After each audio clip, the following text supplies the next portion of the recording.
हज़रत मोहम्मद सल्लल्लाहु अलैहि वसल्लम ऐं इस्लाम अरबन खे सुजाग कयो, मंझंदि ख़ुद एतमादी ऐं जोश पैदा कयो। पैगंबर सल्लल्लाहु अलैहि वसल्लम मक्के में 570 ईसी में ॼाओ। मक्के जा माण्हू खेनि पसंदि ऐं मथनि एतमाद कंदा हुआ, माण्हू खेनि अमीन चवंदा हुआ।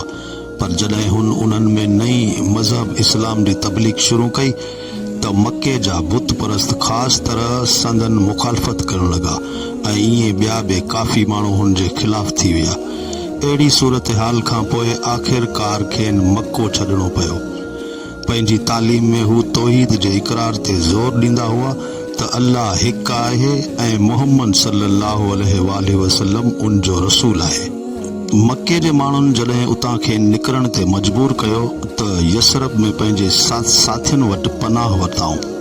मक्के मां संदसि रवानगी खे अरबी में हिजरत चइबो आहे ऐं मुसलमाननि जो सन उन ई ॾींहं खां यानी बेमुताबिक़ 622 ईस्वी शुरू थिए थो। हिजरी सन कमरी आहे यानी तारीख़नि जो ॻाणीटो चंड जे हिसाब सां कयो वेंदो आहे। उन्ही करे शमसी साल जेको हिन वक़्तु आम राइज आहे, हिजरी साल उन्ही खां 10 ॾींहं घटि हूंदो आहे। हिजरी साल जा महीना हर साल साॻी मौसम में न ईंदा आहिनि। हिजरी साल जो को महीनो जॾहिं हिन साल सियारे में आयो आहे त कुझु सालनि खां पोइ उहो ई महीनो गर्मी में अची वेंदो आहे। असीं ईअं चई सघूं था त इस्लाम उन वक़्त खां शुरू थियो जॾहिं हज़रत मोहम्मद सल्लल्लाहु अलैहि वसल्लम मदीने ॾांहुं हिजरत कई, यानी 622 ईसी खां उनखे ॻणे सघिजे थो। असुल में कंहिं लिहाज़ खां इस्लाम पहिरियां ई शुरू थी चुको हो। यसरब शहर हज़रत मोहम्मद सल्लल्लाहु अलैहि वसल्लम जो आदर भाव कयो। उन मौक़े ते आजियाणी तक़रीब में हिन शहर जो नालो यसरब मां फेराए मदीनतुन नबी यानी नबी जो शहर रखियो वियो। हाणे उनखे फ़क़ति मदीनो चयो वञे थो। मदीने में जिन माण्हुनि हज़रत मोहम्मद सल्लल्लाहु अलैहि वसल्लम जी मदद कई उहे अंसार सॾिया विया। अंसार जी माना आहे बांह ॿेली ऐं अहिड़े लक़ब ते उन्हनि जो औलाद फ़ख्र कंदो हो। उहे अॼु ताईं उन्ही खे पंहिंजे नाले जो जुज़ बनाए वेठा आहिनि।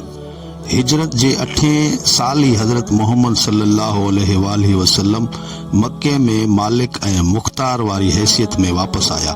हुन खां अॻु पाण मदीने मां दुनिया जे मुख़्तलिफ़ बादशाहनि ऐं हकमनि ॾांहुं हिकु अल्लाह खे मञण ऐं खेसि उन जो रसूल मञण वारो पैगाम मोकिले चुका हुआ।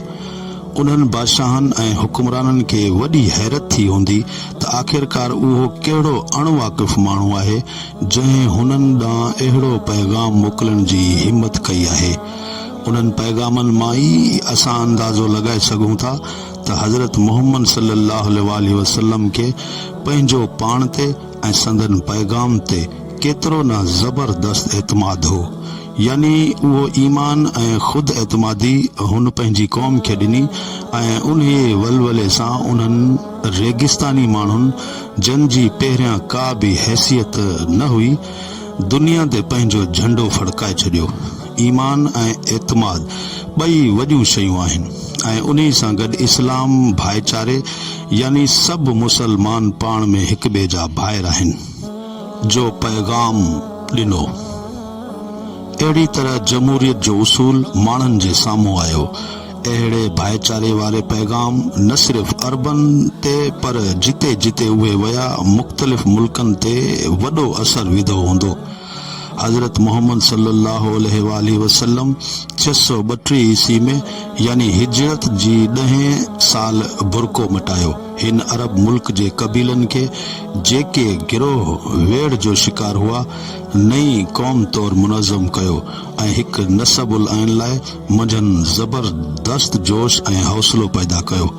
खान पोइ कुरैश जो हिकु शख़्स हज़रत अबू बकर सिद्दीक़ रज़ी अल्लाह ताला अन्हो ख़लीफ़ो थियो जेको आम मजलिस जी सरसरी चूंड वारे अमल सां ख़लीफ़ो थियो।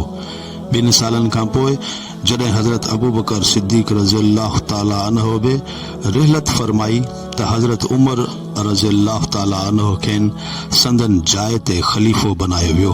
हज़रत उमर रज़ी अल्लाह ताला अन्हा 10 साल खिलाफत कई।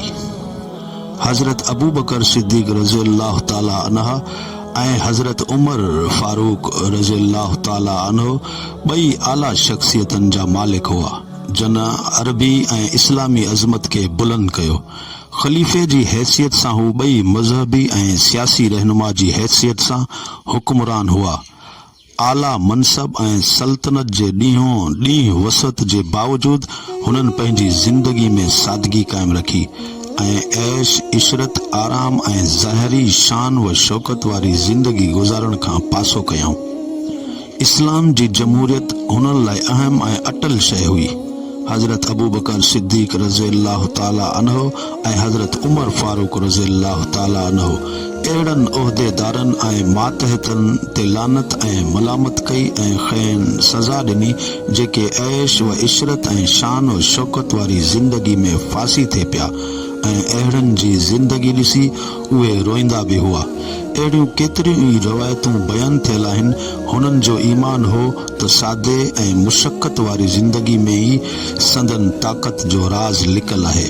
जेकॾहिं हुननि बे कुस्तुनतनिया ऐं ईरान जे शाही दरबारनि वारो तर्ज़ अमल ऐं ऐश व इशरत इख्तियार कयो त अरब जा माण्हू छड़वागी जो शिकार थी वेंदा ऐं उन्हनि ते तबाही अची वेंदी।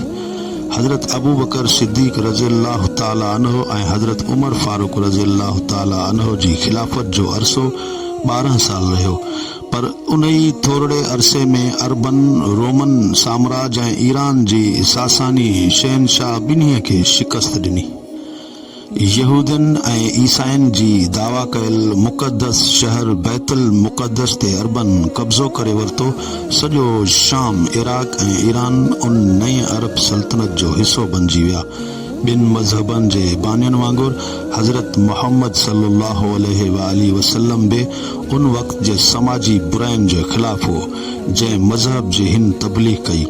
उन जी सादगी, सफ़ाई ऐं उन जी जमहूरी उसूलनि ॿधी ऐं भाईचारे जी ख़ुशबूअ भर पासे जे मुल्कनि जे अवाम जूं दिलियूं खटे वरितियूं।